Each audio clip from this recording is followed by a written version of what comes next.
I don't care what your beliefs. I don't care if you think we're on the right track, if you think we're on the wrong track. The truth is, future's coming.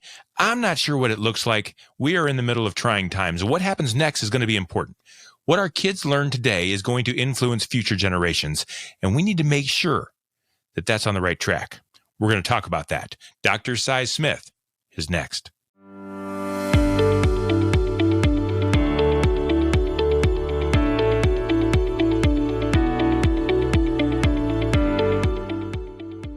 And the heat is on, the pressure's on. Let's get cooking. This is Purpose Under Pressure, brought to you by the Ruby Group, Sandler Sales Training, serving sales professionals nationwide from their Akron and Columbus, Ohio locations. They're in partnership with this show. This show can't happen without Sandler and the Ruby Group, and I am thrilled that they are in partnership with me. They are one of the highest performing Sandler Sales Training outfits in the nation. And if you give them a call, let them show you how they make it different for you. You'll understand why. Check them out online at therubygroup.sandler.com. This is Purpose Under Pressure. And so we interview people who have purpose. And my guest today, his purpose is others and the way they affect future generations. I mean, everything that he does today is affecting what's going to happen tomorrow, and you're going to be interested to meet Dr. Cy Smith, superintendent of the Mansfield Christian School and the host of the Clearly Christian with Dr. Cy Smith podcast. Dr. Smith, welcome to Purpose Under Pressure. Yeah, thank you, Brian. Good to be here. Yep, thanks for having me. I'm glad you're here. And you and I have talked many times about what you do. And when I bring up, so what do you do? What's going on, Cy? What's new? The passion just floods out of you, like sweat comes out of somebody working out. I mean, you can just tell that that you believe in what you're talking about, and what you're doing is at Mansfield Christian School. You are bringing Christian education to students so that they will see the world with a biblical worldview in the future. And some people say, "Why does that matter?" And that's what this show is all about. Tell me, your purpose is to equip these kids. Talk to me about that. Why is that so important? Yeah, thanks. And no pressure there in that introduction. Wow, I better bring it here right out of the gate. I'm counting on you. That's Start right. Sweating. No, I appreciate Thanks for throwing me those softballs. I appreciate your interest, and all of our conversations are good ones. And it's a pleasure to do what it is that I do. It's an honor to have been used by God in this venue for 31 years now. I'm starting 32 here at Mansfield Christian School. I just never thought that it would materialize into this, but I think maybe some of my energy now comes from years and years of just watching this compound and seeing, what I am doing is making a difference, and what I'm doing really does matter, like you said. And I think the strength of my purpose is growing with each passing year. And the strength of my conviction is growing with each passing year. So the longer I have stayed in Christian education, I think the deeper my commitment, my passion, my enthusiasm, and my conviction for what it is that I do. I'm very blessed to have a job where it's missional by design. In other words, it's not the default education that you can get. You have to choose this. And so you have to clearly say to yourself, okay, the society is going one direction, and here's the default path I can go, or I can choose to go a different direction. Now, why would I choose that path? It must be motivated by some sort of specific belief that's different, right?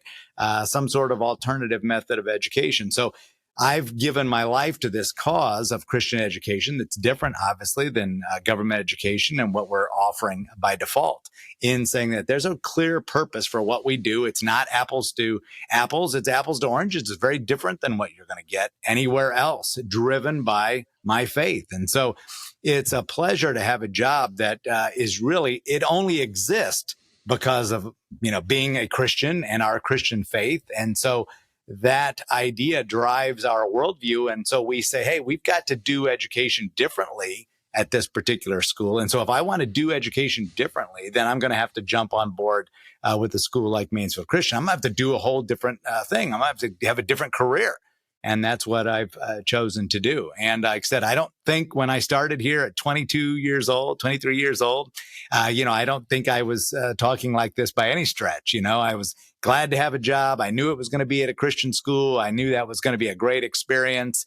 But I certainly couldn't speak to the commitment and the enthusiasm that I have today. I was just learning. But the more I learned and the longer I stayed and the more I really dug into, wow, I'm doing something here with an eternal significance, something that is really, in my opinion, of such great value and of such worth. And really, what I've come to believe is definitely the way God intended for his children to learn. That is so important. I can't see it any other way. I can't imagine it any other way. I can't personally do it any other way. And so that now is become who I am and has changed my identity. But what is the other way? Here's the issue I have. Church happens on Sunday, and I get my Christian education at church, and then I go to school where I learn mathematics, English, history, all the things I should be learning in school. Right. Why do we have to have Christian education? Why is this so important? What's missing? And why do you do it the way you do it? What am I missing in that equation that I just mapped out? Right. Yeah. Well, books have been written on that, but I will try to boil it down as succinctly as I possibly can.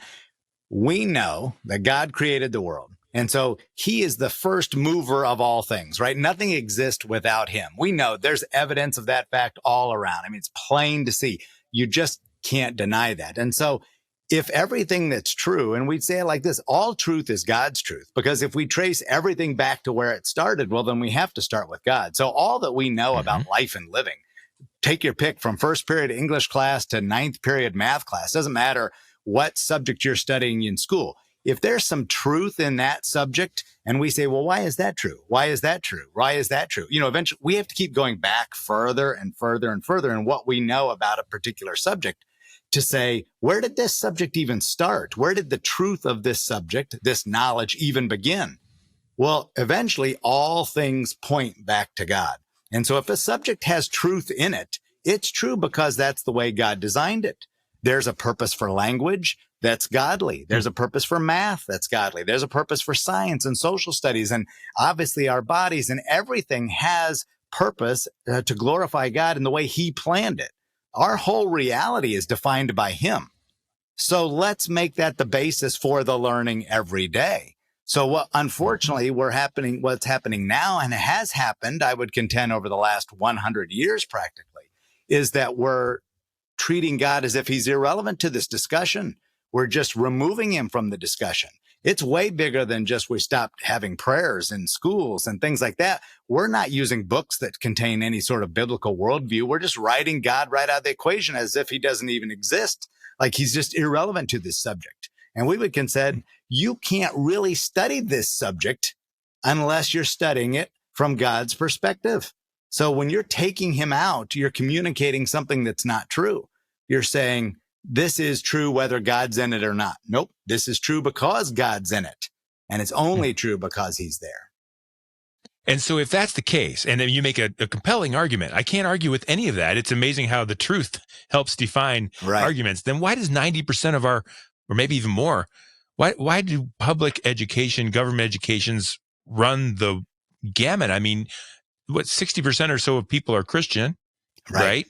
Why aren't we demanding a Christian education? Why are you having to fight so hard? What's the pressure that you're under and trying to accomplish this thing that you're trying to accomplish? Right. In many ways, the system it's unfortunate, but in many ways, the system is so big and the culture is so strong that it is a challenge to do what it is we do, because we came along and Christian schools like Mansfield Christian have only existed since the 60s and 70s. So in the stretch of education, obviously in the hundreds of years, we're relatively young, dynamic. So we inherited a structure that was already like, okay, well, we're all functioning in the nature of common schools and public education. Then, we came along in the 60s and 70s and said, nope, let's do it a different way. We see things differently because so much has changed.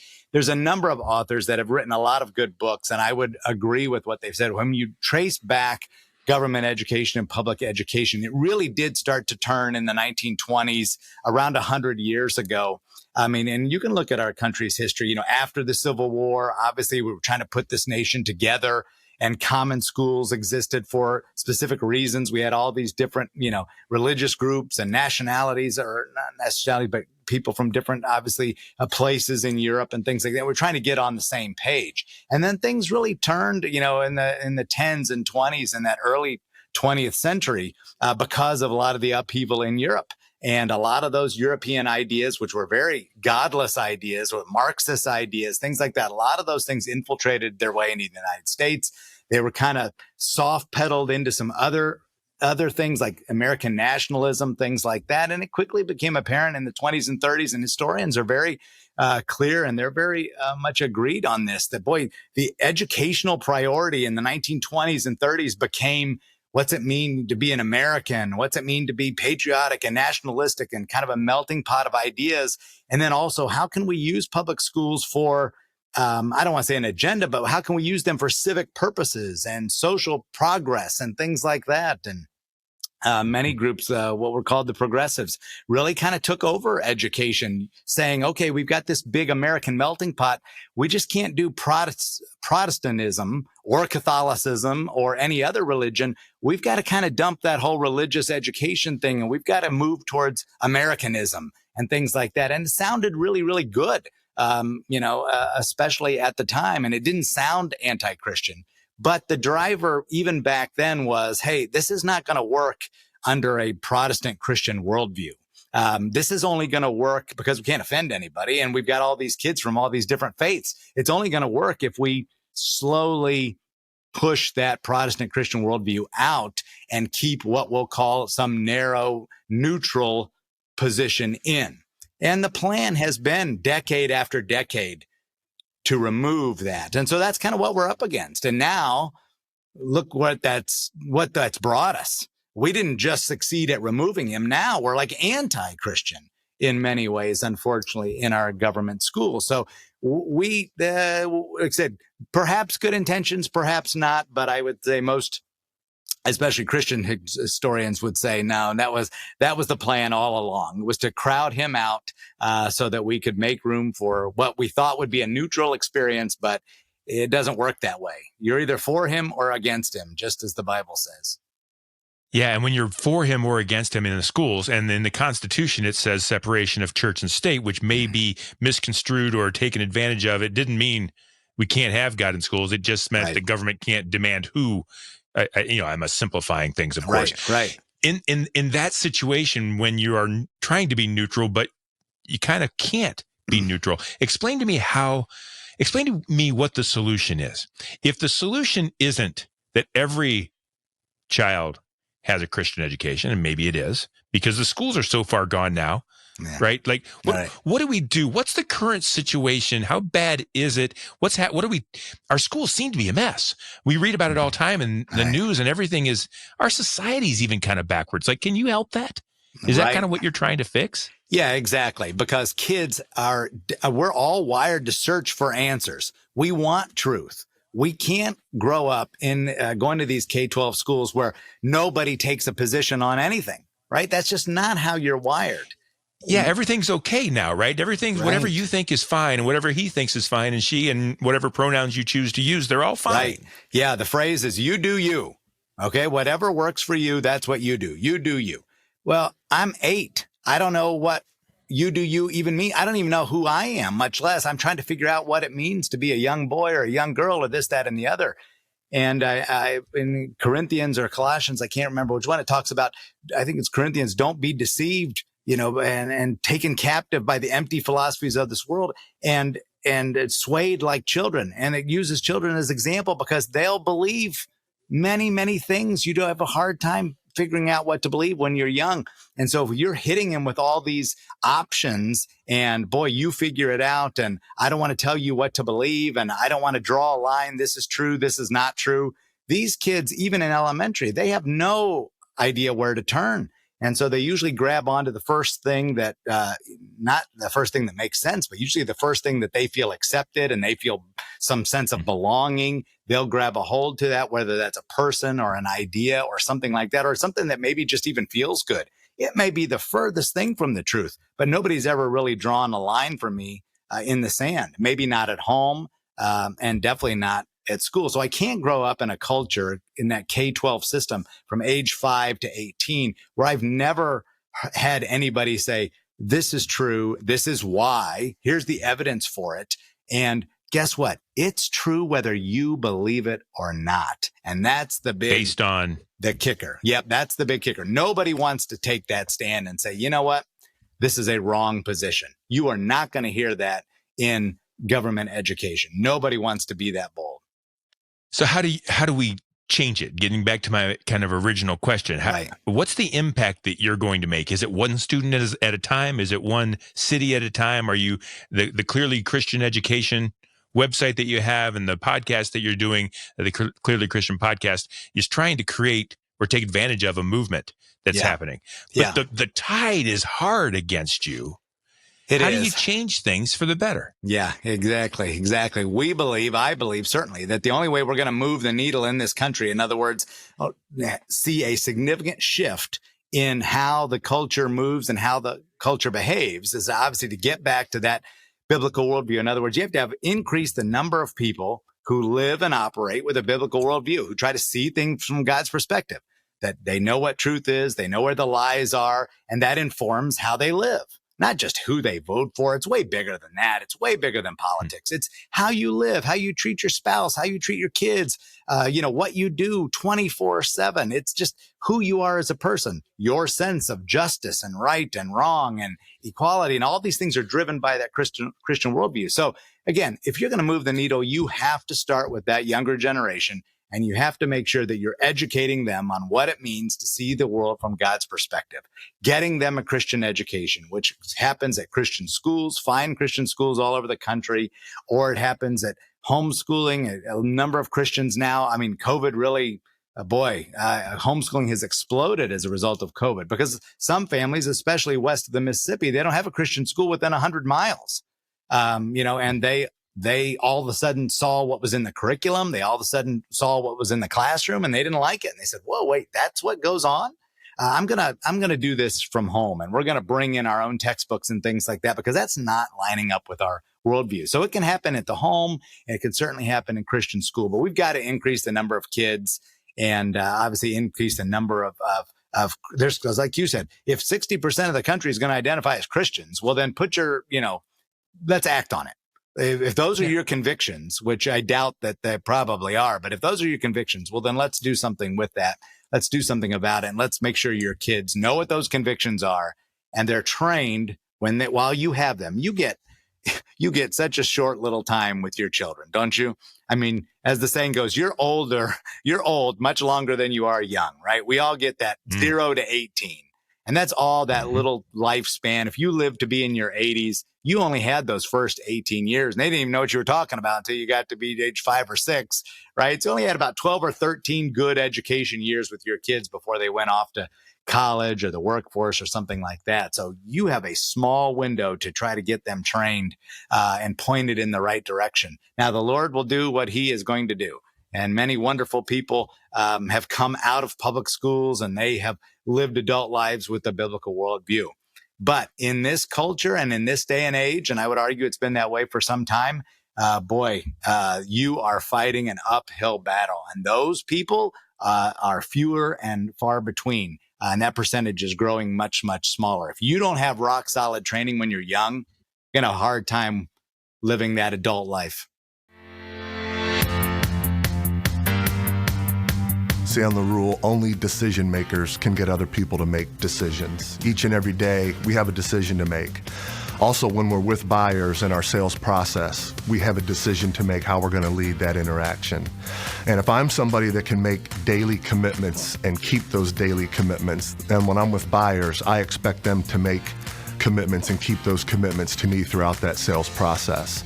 So first and foremost, I have to have a decided heart in order to lead other people to make the decisions that I'm expecting them to make.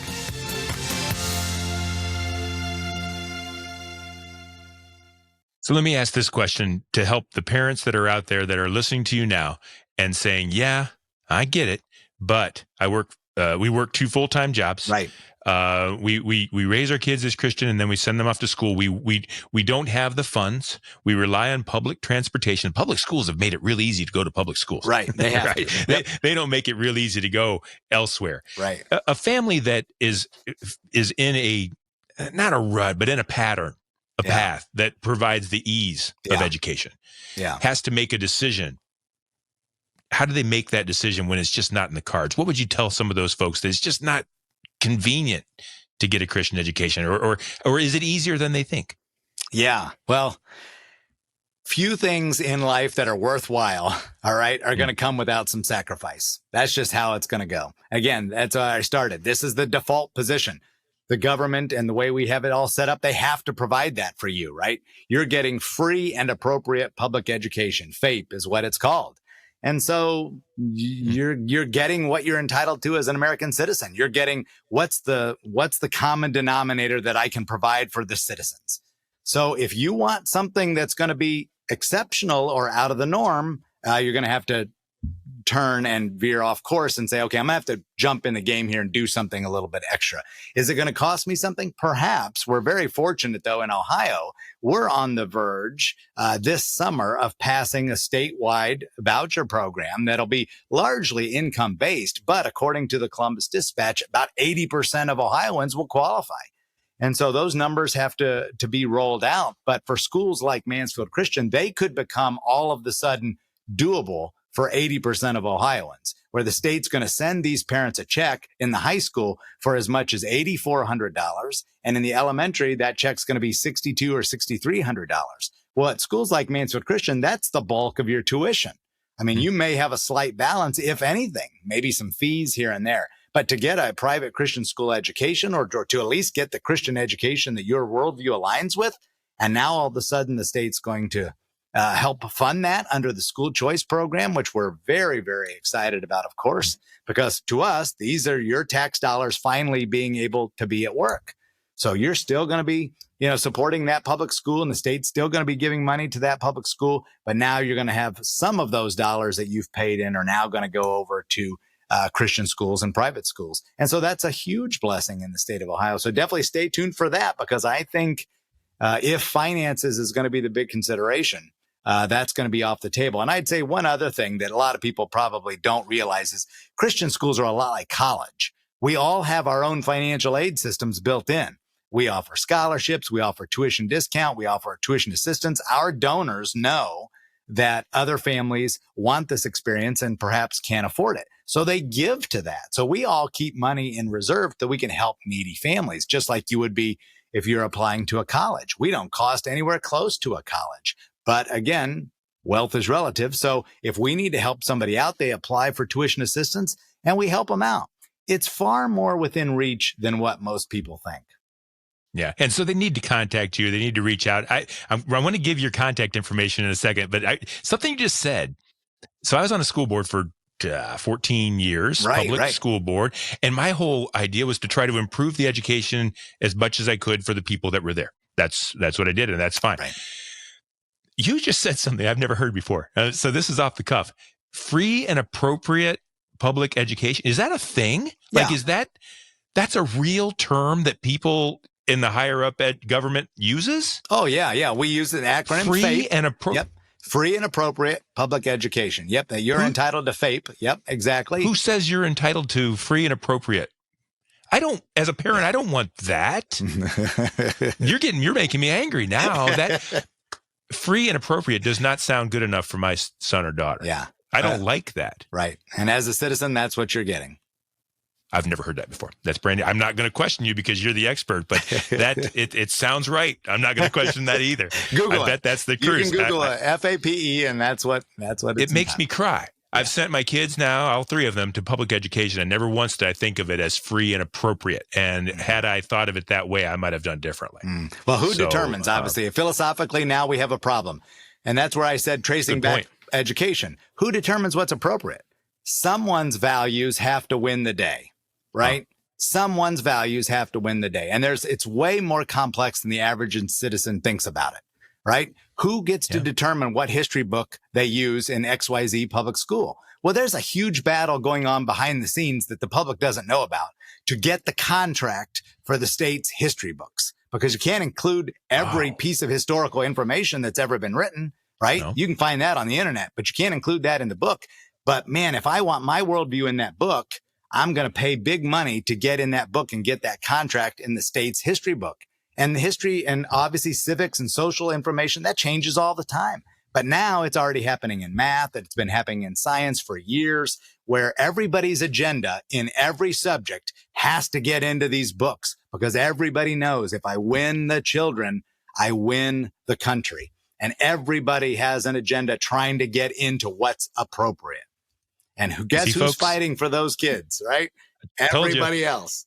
I told you, we just got him riled up. We got the passion pouring out of him, and I think that is why you're making a difference, Cy. Thank you for everything that you do. Well, I think people should ask more questions. I think we should not just take what we're given in a free and appropriate manner. And Dr. Smith, if people wanted to reach out to you, I know that you want them to. If they want to talk about how they can improve their own situation, how businesses perhaps can get involved. I know there's some funding needs and opportunities to help make Christian education more accessible to others. How would they reach you if they wanted to talk to you about these things? Yeah, excellent. Right. I'm the superintendent at Mansfield Christian Schools. So several ways. You can obviously go through the school's website, mcsflames.org, and then you can see contact the superintendent. You'll see my information there as well. And then my personal email, smith.cy, C-Y, at mcsflames.org. And again, that's through the website. Or you can through the Clearly Christian podcast, and that has a website as well. Clearly Christian with Dr. Cy Smith, Clearly Christian Education, I believe, .com with Dr. Cy Smith, and I can be contacted through that as well. Love to have you look into Christian education and be a part of this ministry. Like you said, we're growing, expanding. I mean, the Lord has blessed. More and more people are starting to see what is really out there, and they really want what we have to offer. So we're very, very grateful for where we're at right now. It's a big mountain to climb, but I'm happy to still be in the game and be a part of this movement. I'm glad you're doing it. I'm glad you're part of it. I'm glad you're taking on the risks. I'm glad you're not succumbing to the pressure. I know it's not easy, and I already outlined all the different things that can go, and are going wrong in society. But, Dr. Smith, it's just too important, isn't it, to let go? It's too important an opportunity. We have our children today. You and I talked once before, or maybe I heard it on your podcast. The generations that our decisions as parents will impact. When we impact our kids, and then the kids that they impact, and the kids that, it goes deep, doesn't it? Yeah, it sure does. Right. There's no action or decision that you're making right now that won't impact generations to come. Every day matters. And yep, you are leading, you are making decisions that are going to affect your children, your grandchildren, and generations down the line. It's an incredible, critical thing, an opportunity we have to do here. Dr. Smith, thanks for all you do, and thank you for being a guest on Purpose Under Pressure podcast. I appreciate you. Thank you, brother. So that's Dr. Smith, and he is on the Clearly Christian with Dr. Smith podcast. It's at clearlychristianeducation.com. And I have heard it and I have seen it, and it's a lot of what you just saw there, only with other people also sharing as well. So check that out. That's Dr. Smith. He's my guest on Purpose Under Pressure, brought to you by the Ruby Group Sandler Sales Training. Again, sellers are under pressure too. I think sellers have one of the most important jobs in the world when you're trying to solve things for people, put products into people's hands that they can use to make things better. Sandler helps you succeed at that on purpose. You will find all past episodes of Purpose Under Pressure at brianmediastrategies.com/podcast and wherever you stream your favorite shows. We do this every week, and we will see you again next time on Purpose.